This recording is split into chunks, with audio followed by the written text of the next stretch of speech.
Hello friends, എല്ലാവർക്കും Mallus YouTube ചാനലിലേക്ക് സ്വാഗതം. അപ്പോൾ നമ്മളിന്ന് ഉണ്ടാക്കാൻ പോകുന്നത് ഈസി ആയിട്ടുള്ള റെസിപ്പി ആയിട്ടുള്ള മടക്കപ്പമാണ്.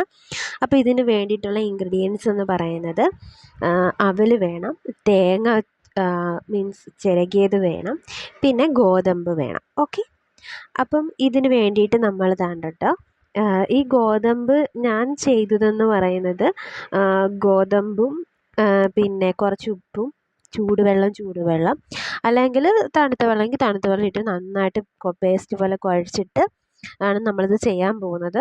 ശർക്കരയുണ്ട്, പിന്നെ അതുപോലെ തന്നെ തേങ്ങാക്കൊത്തുണ്ട്. ഓക്കെ, തേങ്ങ ചിരകിയതുണ്ട്. അപ്പം ആവശ്യത്തിനുള്ള ഉപ്പ് നമുക്കിടാം. കാരണം ശർക്കരയ്ക്കകത്ത് ചെറിയൊരു ഉപ്പ് ഉണ്ടായത് കൊണ്ട് തന്നെ നമുക്ക് കുറച്ച് ഉപ്പ് മാത്രം ഇതിനകത്തോട്ട് മിക്സ് ചെയ്താൽ മതി.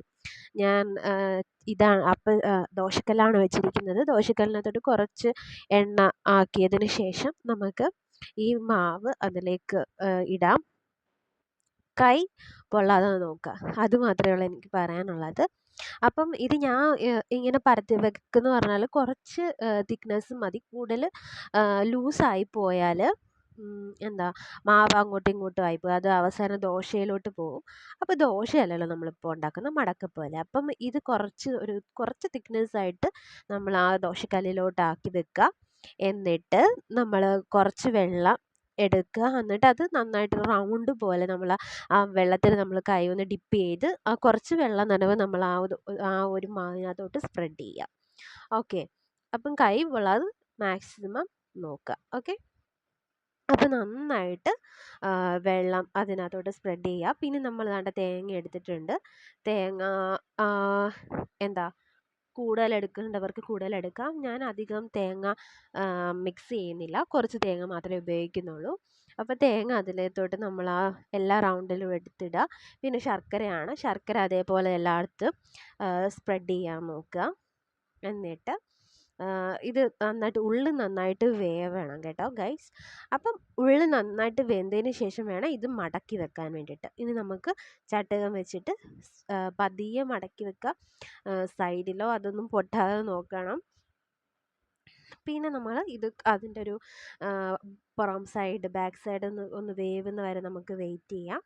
വെയിറ്റ് ചെയ്തിട്ട് നമുക്കിത് തിരിച്ചിടേണ്ടതുണ്ട് കേട്ടോ. കാരണം രണ്ട് വശവും നമുക്ക് വേവണമല്ലോ.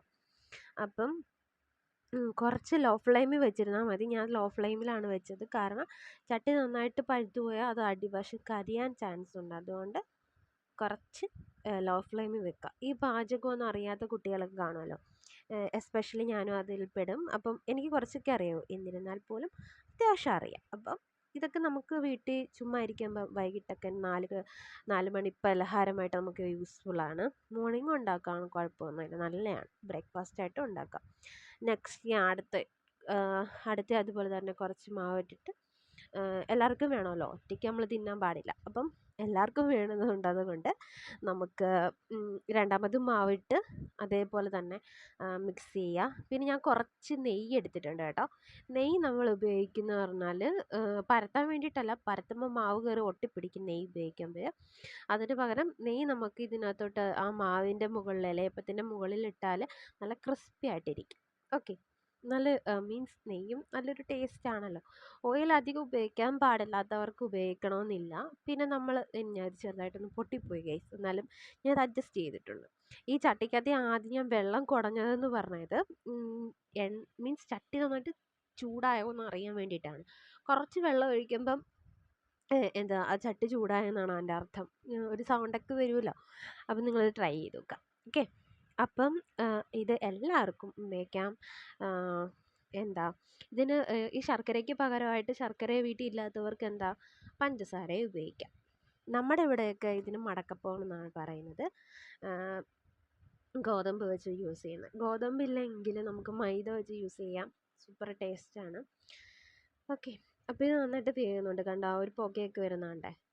അപ്പം ഇത് അങ്ങോട്ടും അപ്പുറത്തോട്ടും ഇപ്പുറത്തോട്ടൊക്കെ ഇട്ട് നന്നായിട്ട് വേവിച്ചെടുക്കുക. വെന്തില്ലെങ്കിൽ അകം വേവത്തില്ല, പുറം വെന്തില്ലെങ്കിൽ അകം വേവത്തില്ല കേട്ടോ. അപ്പോൾ അത് നന്നായിട്ട് ശ്രദ്ധിച്ച് തിരിച്ച് മറിച്ച് വിട്ട് നോക്കാം.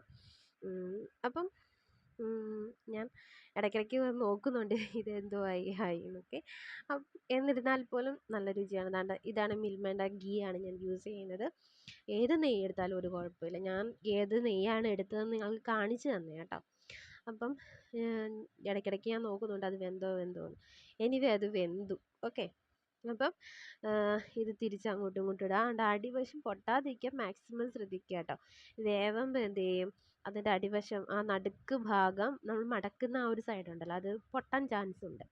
അപ്പോൾ അത് പൊട്ടാതെ വേണം മടക്കാൻ വേണ്ടിയിട്ട്. അടുത്ത മാവ് ഞാൻ ഇട്ടിട്ടുണ്ട്. അപ്പോൾ ഇതും അതേപോലെ ആദ്യം നമ്മൾ തേങ്ങ ചിരകിയതിടുക, പിന്നെ ശർക്കര ഇടുക, പിന്നെ അതിൻ്റെ പുറത്ത് ഗീ ഒഴിക്കാൻ, നെയ്യ് പുരട്ടുക. നൈസായിട്ട് വരും. നല്ല ടേസ്റ്റാണ്. എല്ലാവർക്കും, കുട്ടികൾക്കായാലും മുതിർന്നവർക്കായാലും പ്രായമുള്ളവർക്കായാലും എല്ലാവർക്കും ഇഷ്ടപ്പെടുന്ന നല്ലൊരു പലഹാരമാണിത്. ഇത് നമുക്ക് 4 മണി പലഹാരമായിട്ടും ബ്രേക്ക്ഫാസ്റ്റായിട്ടും ഒക്കെ കഴിക്കാം. ഇത് പണ്ടൊക്കെ നമ്മുടെ അമ്മമാർ നമുക്ക് ഉണ്ടാക്കി തരും അല്ലേ. അപ്പം നല്ല ടേസ്റ്റാണ്. അപ്പോൾ എന്താ ഇത് പ്രത്യേകിച്ച് ഞാൻ കഴിക്കുമ്പോൾ എനിക്ക് പണ്ടത്തെ കുറേ കാര്യങ്ങളൊക്കെ ഓർമ്മ വരും. എന്ന് വെച്ചാൽ നമ്മൾ വീട്ടിൽ സംടൈംസ് ഒക്കെ പലഹാരം ഇല്ലാത്ത സമയത്ത് ബിസ്ക്കറ്റും മിച്ചറും അച്ചപ്പവും ഇതൊക്കെ ഒന്നും ഇല്ലാത്ത സമയത്ത് ഇതേപോലുള്ള ഈസി ആയിട്ട് നമുക്ക് ഉണ്ടാക്കാൻ പറ്റുന്ന ഇതുപോലുള്ള കുറേ സംഭവങ്ങൾ നമ്മുടെ അമ്മമാരുണ്ടാക്കി തരും അല്ലേ. അപ്പം ഇത് കഴിക്കുമ്പോൾ കുറച്ച് കട്ടൻ കാപ്പിയോ അല്ലെങ്കിൽ കുറച്ച് ചായയോ അപ്പോൾ അതിൻ്റെ കൂടെ കഴിക്കാൻ നല്ല രുചിയാണ്. ഓക്കെ, അപ്പോൾ ഇത് എല്ലാവരും ഉണ്ടാക്കി നോക്കണം. അപ്പോൾ നല്ലൊരു വിഭവമാണ്. അപ്പോൾ ഇതാണ് നമ്മുടെ ആ ഒരു ഇത്. അപ്പോൾ എല്ലാവർക്കും ഇഷ്ടപ്പെട്ടെന്ന് വിശ്വസിക്കുന്നു. അപ്പോൾ നെക്സ്റ്റ് വീഡിയോയിൽ എന്തായാലും നമുക്ക് കാണാം. ഓക്കെ ഗൈസ്, അപ്പോൾ നിങ്ങളെല്ലാവരും ഉണ്ടാക്കുമല്ലോ. അപ്പോൾ നിങ്ങളുടെ വിലയേറിയ കമൻറ്റ്സ് എന്തായാലും കമൻറ്റ് സെക്ഷനിൽ എന്തായാലും വന്ന് പറയാം. Okay, bye bye.